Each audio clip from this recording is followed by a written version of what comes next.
From the Library of Congress in Washington, D.C.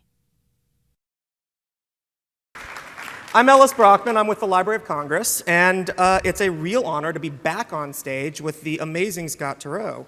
I say back on stage because earlier this summer, I had the pleasure of interviewing Scott, and he was crazy enough to agree to come back and do it again for us.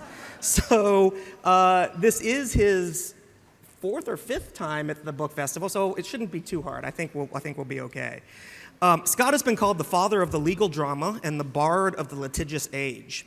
His books have been translated into more than 40 languages and sold more than 30 million copies, and he still finds time to practice law. His latest book, Testimony, moves us away from his beloved Kendall County and takes Bill Ten Boom to the Hague's International Criminal Court and the mystery of an alleged massacre of Roma during the Bosnian War. The New York Times Book Review called it a thriller, a story of middle-aged angst, an exposition of international law, and an exploration of an intensely serious and very nasty episode in recent history. If you haven't read it yet, you should. Before we get started, just a few housekeeping notes. First, I want to thank David Rubenstein and all the other sponsors and book lovers like you who make this festival possible. It's free for everybody because of that support. Of course, every dollar helps. If you haven't already, please consider making a small donation. We've made it easy this year. There's text giving. You can, just a quick of a button. And of course, we'll be taking questions at the end, so save those and you'll have a chance to come up. So now let's dive right in. Scott, you ready? Well, let me interrupt just to say that I think this is my fourth time at the National Book Festival.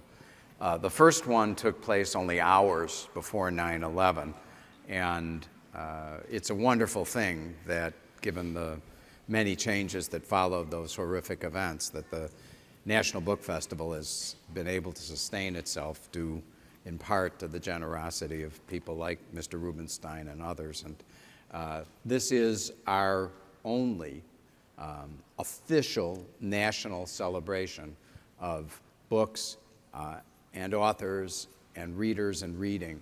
And so it's of enormous significance to the American literary community, and it's always a privilege to be here. Thank you. Thank you.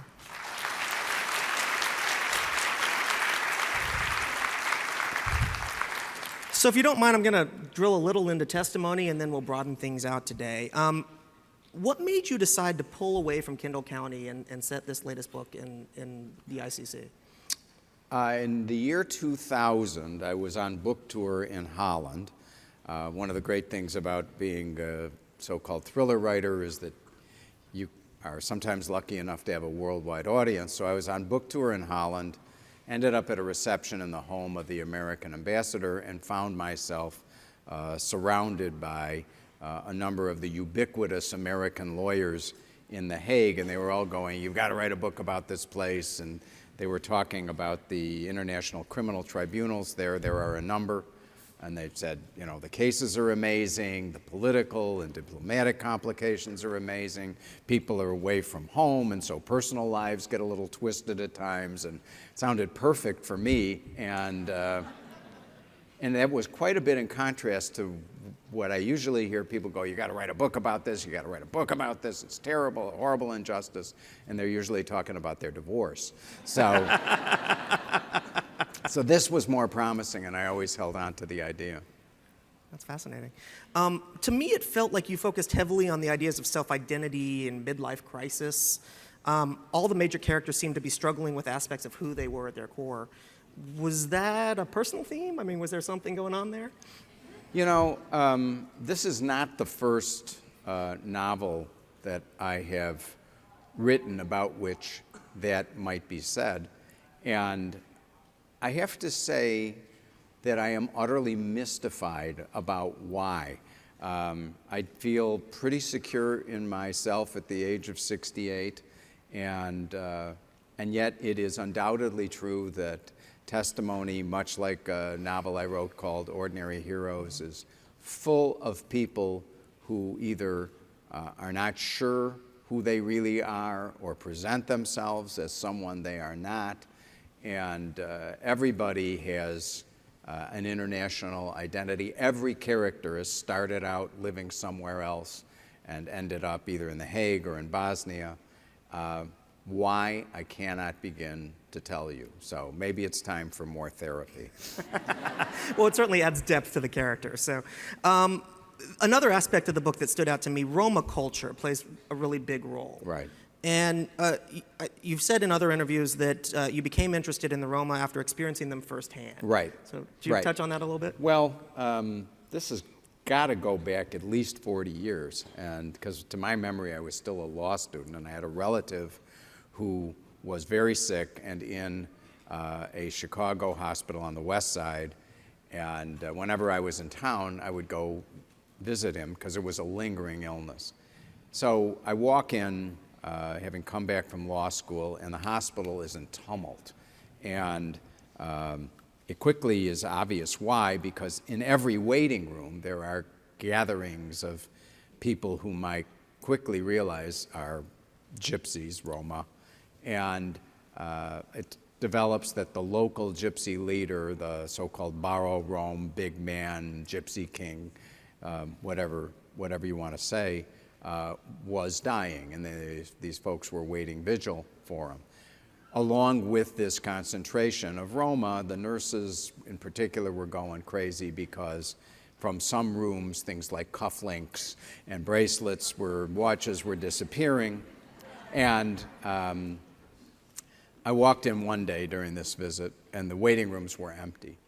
And I quickly realized that, of course, the Baro Rome had passed away overnight. Indeed, he had. But what was striking, this is more than 40 years ago, so you could still smoke in an American hospital. And in every waiting room, there were these really kind of neat-looking ashtrays on stanchions, with the round cylinder on top, and you pressed the lever, and the ashes went down. So not only were the Roma gone, so were all the ashtrays.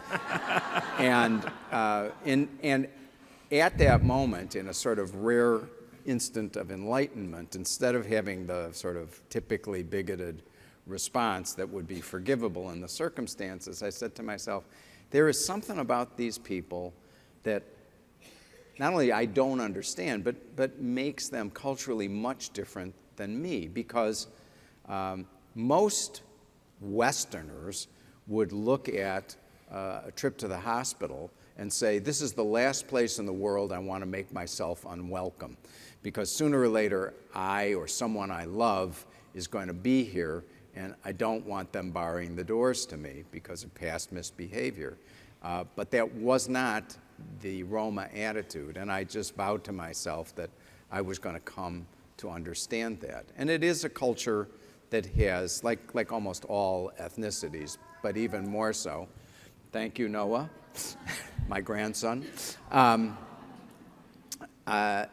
Like all subcultures, it has a strong sense of inside and outside. And in Roma culture, only Roma really count.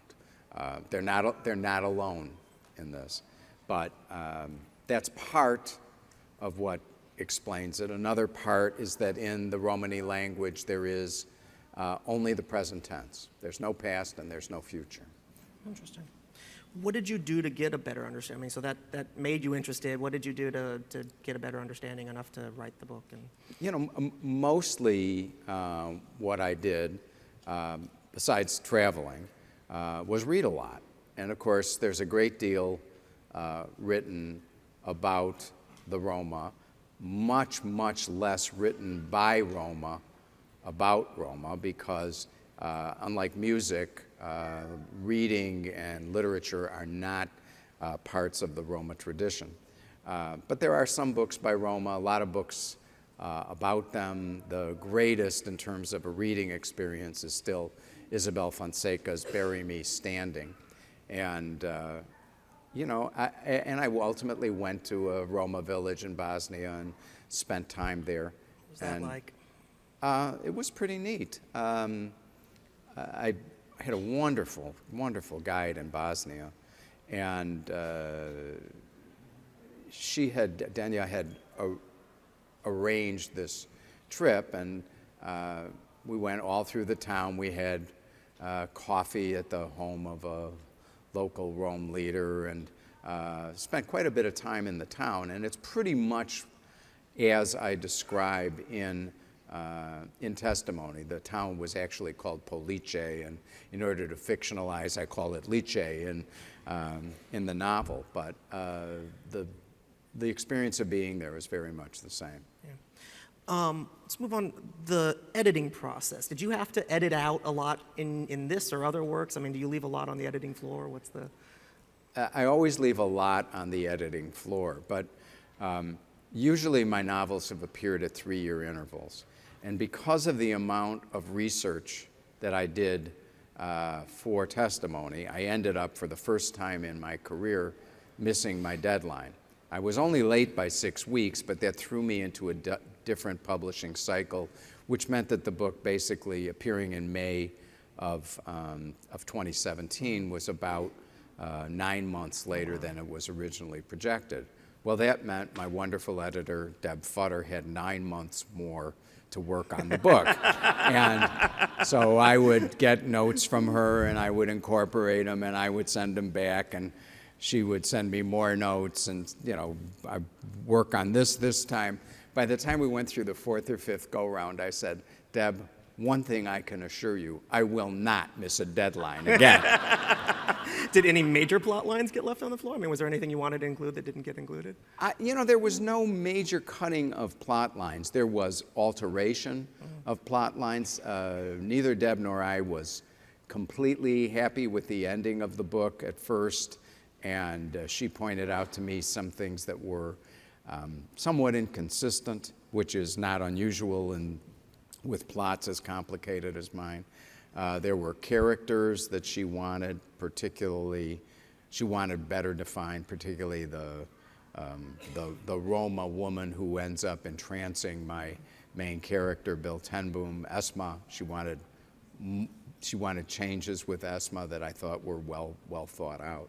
And the great thing about a really good editor is if you have very sound reasons to have done what you did, you are free to say no. And there were some things that I said no to, and some things that I kept putting back in and she kept cutting back out. You're called the father of the legal thriller, as I said before. Did you know you were doing something different when you got started? I mean, was that conscious? I would say yes and no. I started out, as silly as it seems, with thinking that I wanted to be the next James Joyce. And it took me a long time to realize that no matter what I wrote, no matter how high-minded I tried to be, I was always writing about crime. And in point of fact, it was beginning to realize what these obsessions were that ultimately drove me to law school. I was a writer first. So when I started writing Presumed Innocent, I used to refer to it as a mystery novel with a nice vocabulary, meaning that I thought that I was trying to fuse some of the psychological realism and concern about language onto the traditions, the hard-boiled detective novel that predominated in the United States. And did I think that was new? You could certainly look to England and say that had been done for quite some time. Was it new in American literature? I thought it was, but I did not recognize that how deep the American obsession with law had grown at that particular moment. And if you look back at Presumed Innocent, it's a piece with things like, L.A. Law and Court TV. The law was beginning to replace the cowboy as sort of the American obsession du jour. Right. You've talked before about the difference between high art and low art and literature versus pulp, or the art. Do you think that's still, is there a divide out there? I mean, does that keep people from engaging with books and things, or are we moving past that with media the way it is today? And we have certainly moved far beyond it. I mean, it was Santayana, I think, who originally made this distinction between high art and low, and he had all kinds of explanations for it. We haven't entirely escaped it. It has taken like a generation for somebody like my friend Steve King to get the recognition he deserved for what is a unique and unparalleled imagination. But, you know, we're doing fine.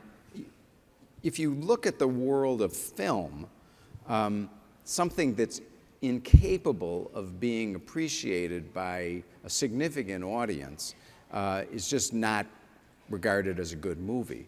But you know, we still have our noses in the air from time to time in the world of literature. And as important, popularity cannot be the only criterion for judging whether a book is good by the standards that, you know, we as a community apply. So there's a big push and pull, and you know, I always bear in mind Mark Twain's remarks that popularity can be overdone.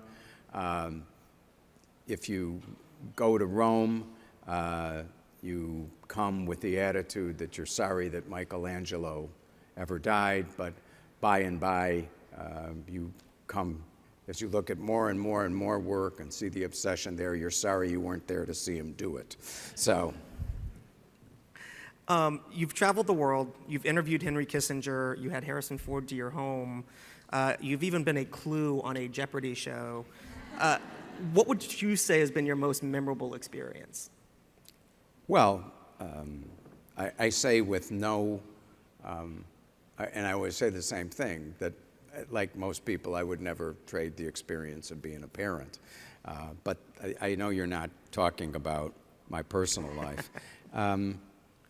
You know, I've had a remarkably blessed life as a writer, and there have been lots of thrills, and it's hard to pick high points. And the truth of the matter is, nothing really rivals those moments when you're sitting by yourself, the keys, you know, your fingers are flying on the keyboard, and something like the scene in Testimony that takes place on the top of a water tower, it's just all coming together and happening at once, and you know that you're using as much of yourself as you can, and you're using it as well as you can.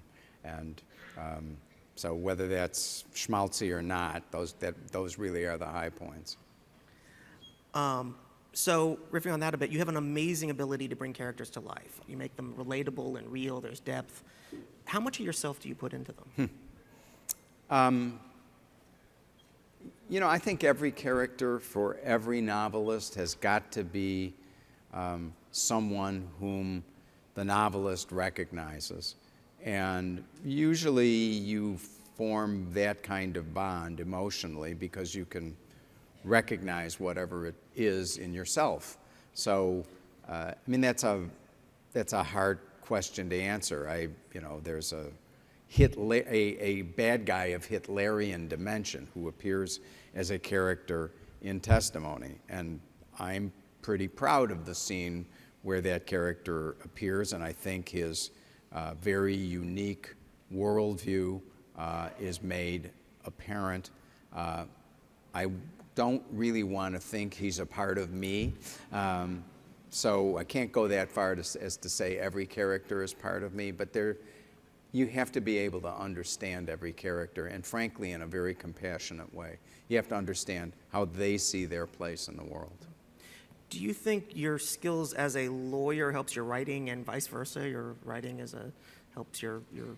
Yeah, I mean, I have loved being a lawyer. The tasks of the law, whether it's to discover the truth or, as Sandy Stern once put it in The Burden of Proof, to just make the little bit of life that human beings can control more rational, I believe in deeply. I think it's a noble enterprise. And so I've been emotionally dedicated to the law, and I always say that probably the piece of the novelist that makes one compassionate toward even the most despicable characters is very useful for someone like me who's practiced criminal law for many years, because I've had several bad guys sitting across my desk in the office, and you have to understand the world as they see it. And on the other hand, when I came out of the Stanford writing program, I believed that every word I wrote was somehow precious. And when you have to write a 15-page memorandum of law for a judge, not 16 pages, no excuses, you can't play with the typeface, you learn that not every word is precious, and a certain compression in thought and expression is really valuable, and that has served me well as a novelist. Your writing career has stretched across 40 years now, yeah. I believe. Yeah. What do you know today that you wish you had known when you were starting? A great question. I asked Ellis to do this again because he asked a series of great questions the first time we did it. I think that I wish that I understood three things when I started, which is, to my observation, making it in all the arts require three elements. One, above all, is a lot of hard work. There are occasionally people who get struck by lightning, but Presumed Innocent was preceded by 4 unpublished novels. And so the ability to persist is really important. As I like to put it, if you want to get somewhere in the arts, you got to be able to take a punch. The second factor is the one that you can't do. There are two things you can't do that much about. You do have to have some talent, and you have to really face that question head on at some point as a young, let's say, writer, which is, do I really have a talent for this? And I remained in doubt about that for quite some time. And the last thing you also have to understand is that luck is part of the game.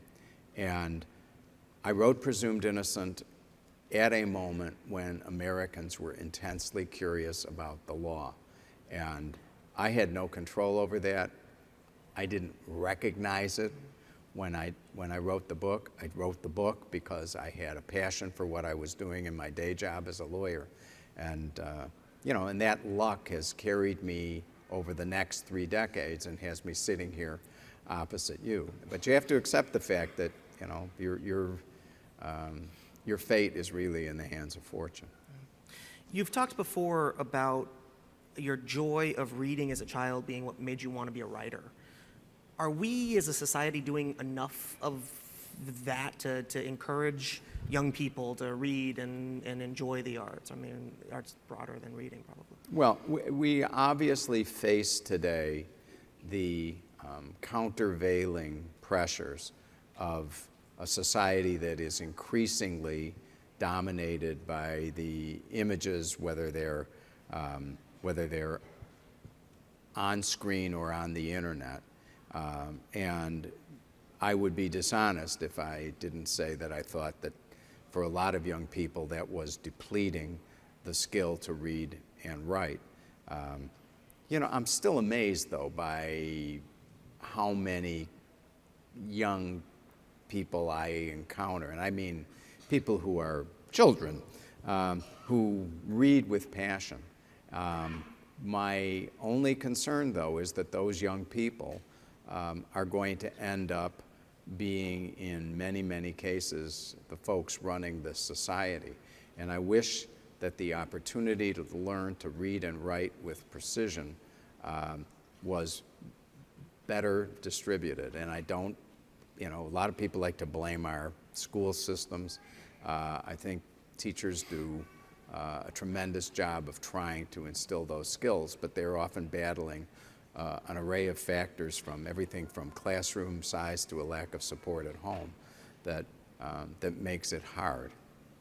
But it's really important, and a lot of teachers manage to get that message across. So you talked about the things that make you successful. Are there tips? Do you have normal tips you give if somebody comes to you and says, "I want to be like you. I want to be a successful writer"? What do you other than hard work and luck? What's the Well, the one really important thing that often goes past people is because we use language every day, we're all talking to each other, people have the natural assumption that if they just sit down, they can be writers. And if somebody said, I'm going to perform at Carnegie Hall without ever practicing, you would laugh at them. But because we use language so much, people think it's just natural to write a novel, and it's not. Writing fiction, writing poetry, writing nonfiction, all is subject to certain tropes and conventions that you can only absorb two ways. One is to read a lot, and that's essential, and the other is to write. You just have to sit down and do it. Phil Knight of Nike is somebody who has enjoyed my books and written to me, and I told him he stole the writer's slogan, which is just do it. That's great. So the Library of Congress has about 36 million books in its collection. How does it feel to know that you've sold nearly as many books as the library has collected since 1800?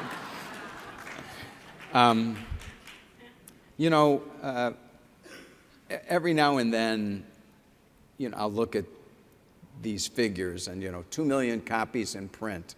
And I'll realize, well, I'll pass through Cincinnati and it'll be like everybody who lives here. If that's everybody who lives here has, bought a copy of this book. And frankly, we're lucky that we live in a society where there's so much communication, but you can only live within your own compass. And I'm blessed to have this public persona, but there's a level at which I just can't relate to it. It's something that happens outside of me, and I love going to events like this and meeting people who've read my books, but it's really not something I can incorporate on a day-by-day basis. So what's next? You working on something fun?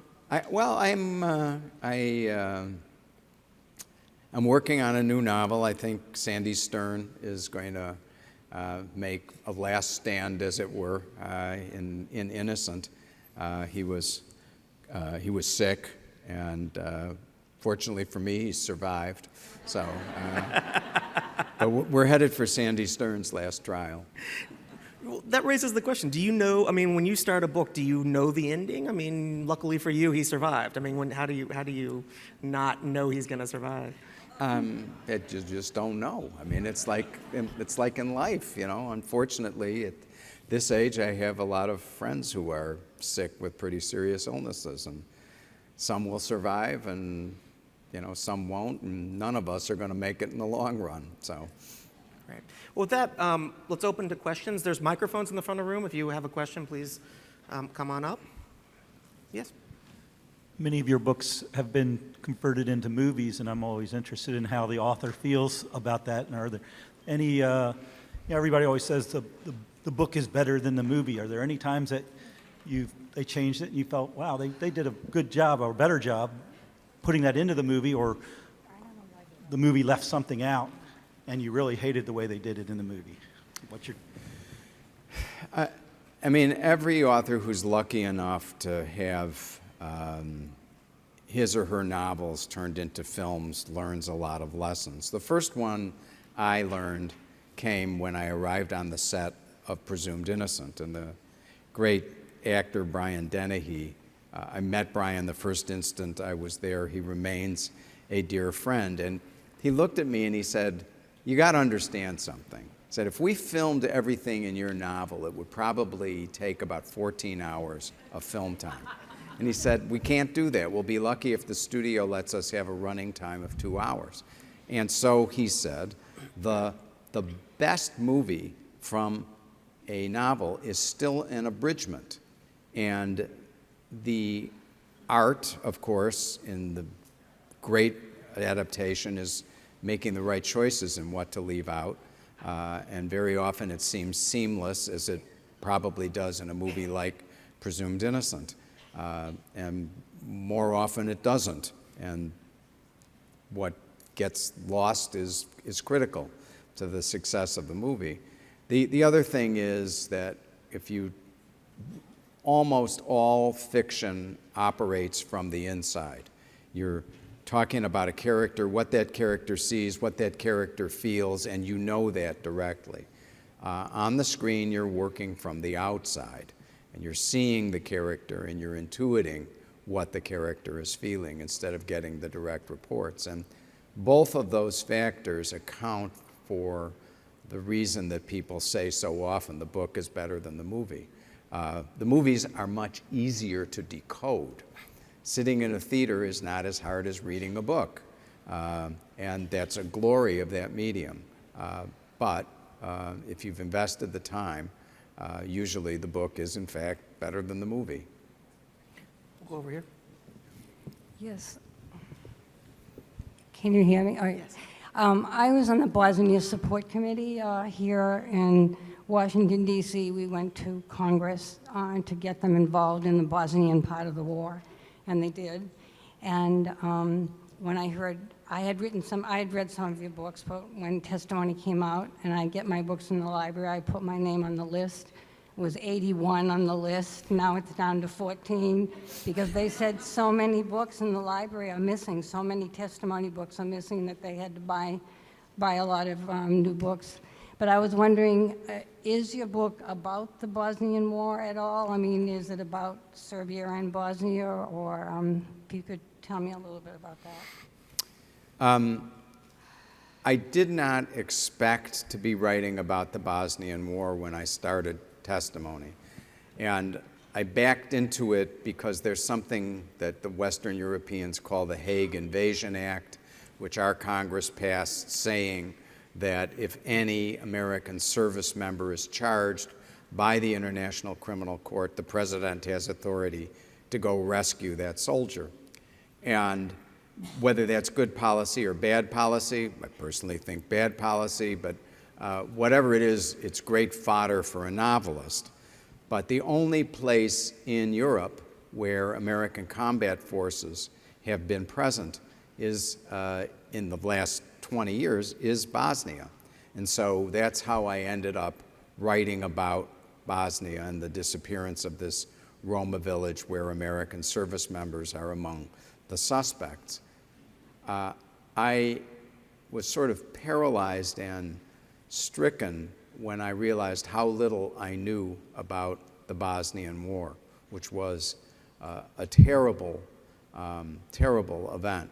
And for all of the vows that have been made of never again that we made after the Second World War, the Bosnian War took place less than an 8-hour drive from Dachau, and it was characterized by actions that, while thank God not as widespread, in many instances were every bit as depraved as the things that the Nazis had done. So, and I was glad to learn more about it. And again, as one of the characters says, for those people who think that the American military is capable of being a force for good in the world, the Bosnian War and the end that we and NATO provided to that and the other struggles in the Balkans, that stands as a great example. And so ultimately, the United States was way too late in getting involved. But when we did get involved, I think we saved thousands and thousands of lives. What about the criminal court? I just thought. The criminal court, the International Criminal Court Tribunal for the former Yugoslavia. Yes, I know. I was wondering if that was in your book. It is definitely in the book, and I definitely think that the ICTY, whatever criticisms you make, has done a magnificent job of affording all of the people in that region some sense of justice. Let's come over here. Yeah, just following up on that, I read testimony, it's very powerful. It has a complicated ending, really. It doesn't have a neat ending, and you're left kind of a bit confused and about where it all ends.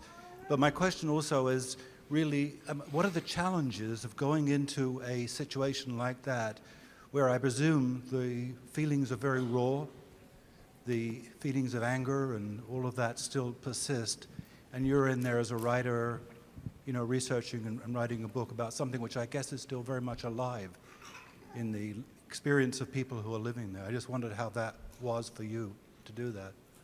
I found the experience of visiting Bosnia very powerful emotionally.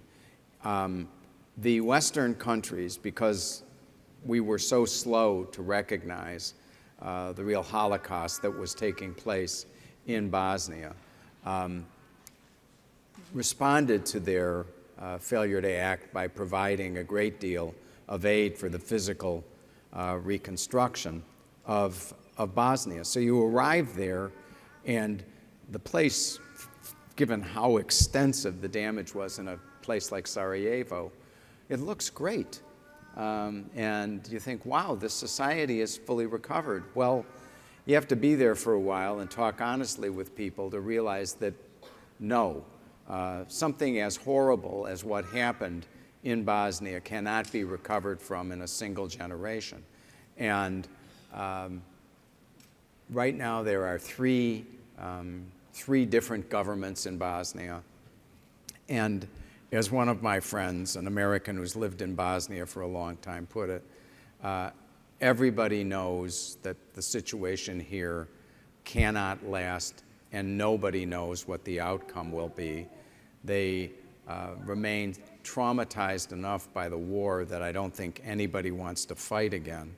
And I say thank God to that.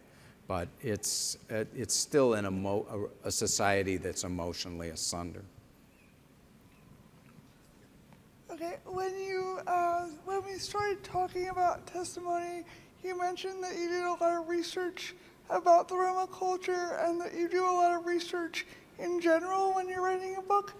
What advice do you have to people trying to be writers for the first time who are interested in topics that they don't necessarily know a lot about in the beginning, but they don't want to drown in the research, but they still want a culture or a concept to come across as genuine?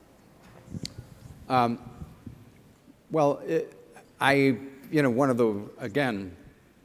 the time in which we write always makes each book different. And I did create a long series of endnotes for testimony that's available on my website for people who want to see what the real source material was. I tried not to overburden readers with what I had learned. I might not have been as successful with that as I tried to be. But generally speaking, to me, doing research is inspirational, and it provides, concrete information for my imagination. And usually when I do research, I start writing, and that's the best part of it. On a different note, I very much liked the comments that you made about teachers. And I'm sure that in a room of readers and people who revere books, there are many teachers, relatives of teachers, and people who remember fondly teachers that inspired them. And I would like to know if you have any particular individuals in your educational background that you would like to mention as helping you with your ambitions and encouraging you. So everybody here should understand that's a trick question. And it's a trick question because the questioner is one of my high school classmates. But it's also a good question. And I have certain teachers. My fourth grade teacher, Miss Schur, who I thought was just so tough and so unfair. I realized years later it taught me just an enormous amount about how to write.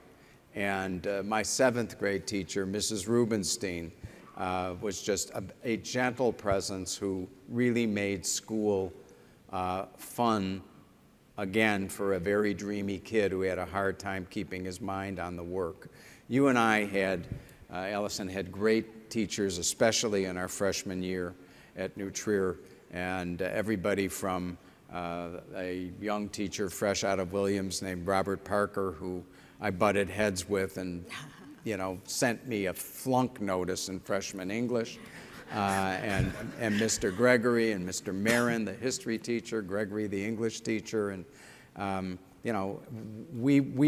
Ellis and I went to a huge public high school in a very privileged area outside of Chicago, and there were things about the social milieu that I still regret, but I don't regret the education. We had just an absolutely first-rate education at New Trier High School outside Chicago. I would agree. That first year of high school was the best education I ever got. See, there you go. Anywhere. I think we have time for just one more question. Thank you. Over here. As someone who lobbied for U.S. participation in and signing of the ICC treaty, which has not been ratified, and Congress is rather upset with it, I was delighted that you chose to cast a light on it from your comments and mention of Dachau and Nuremberg.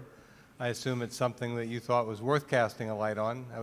I'll have to read the book to find out, but the characters feel like this is a worthwhile enterprise to pursue international justice as opposed to just having a national court?